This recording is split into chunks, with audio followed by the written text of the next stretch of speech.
Bonsoir et bienvenue dans Une minute, un livre. Je vous parle ce soir de cet ouvrage.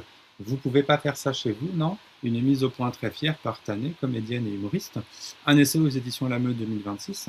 Et cette mise au point, c'est l'histoire d'un vécu, d'un témoignage expérientiel, mais pas seulement, qui a notamment deux visées, mais pas seulement. D'un côté, faire prendre conscience aux personnes verrouillées, conservatrices, réac, anti trois petits points, comme le dénommé Michel dans l'ouvrage, des réalités vécues et conséquences des comportements anti-queer, anti-LGBTQIA+, et autres, sur les personnes concernées, faits et chiffres à la clé. De l'autre, un récit intime, personnel et politique, pour ainsi permettre des identifications. Alors, femme lesbienne, queer, noire, humoriste, comédienne, engagée, Tané revient bien sur l'épisode qui a donné le titre à l'ouvrage, et ce qu'on lui reproche, un baiser avec une autre femme en public. Alors, l'ouvrage s'ouvre sur cette scène qui sert de point d'appui au propos, et je cite, être lesbienne dans l'espace public est un acte politique. Et politique, justement, Tané revient avec un style particulièrement énergique sur un certain nombre de réalités sociales, avec les questions des sexualités, des droits, des violences documentées et des oppressions, notamment intersectionnelles, qui créent sans cesse de nouvelles formes et expériences oppressives et spécifiques de discrimination, les questions des privilèges et des allants de soi, notamment si c'est hétéroplan, et aussi, on parle bien évidemment des présomptions d'hétérosexualité, la question des coming out et du placard, les questions donc politiques et de représentation, l'éducation aussi est abordée dans l'ouvrage, et bien évidemment les tentatives de silenciation des personnes qui osent, imaginez bien, qui osent parler de leur vie personnelle publiquement. Alors un paradoxe est notamment soulevé, on nous enjoint de vivre cachés car nos vies seraient uniquement privées, et à l'inverse, nos vies sont constamment des objets de curiosité, d'intrusion, voire d'outing.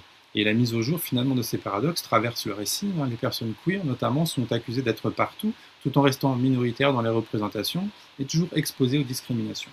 Alors par son spectacle et son écrit, prendre la parole est politique, la sexualité est politique, tout comme l'intime, l'identité, etc. Parler de soi quand on est une personne queer, c'est pas anecdotique, c'est important, c'est politique. Et en outre, une question que je vous pose, quelle différence selon vous entre les humoristes lesbiennes et gays? Alors vous avez notamment des éléments de réponse dans l'ouvrage, mais c'est vrai que je ne m'étais pas posé la question avant de cette manière-là.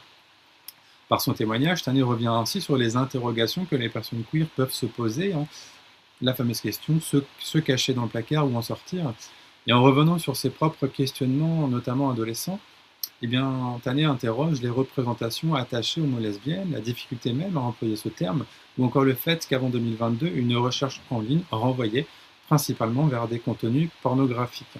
Alors ainsi, c'est un moment pour rappeler qu'être lesbienne, explique Tané, ce n'est pas seulement être une femme qui couche avec une femme, c'est se détacher du regard masculin, c'est sortir du schéma hétéronormatif dans son couple, ou encore c'est dire non aux injonctions de genre.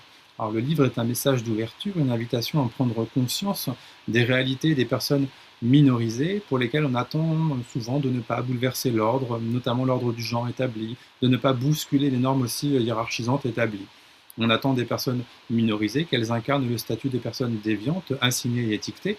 Et je cite, la lutte pour les droits des personnes LGBT sait aussi être instrumentalisée par des mouvements nationalistes qui s'en servent à justifier leur position raciste, xénophobe et impérialiste.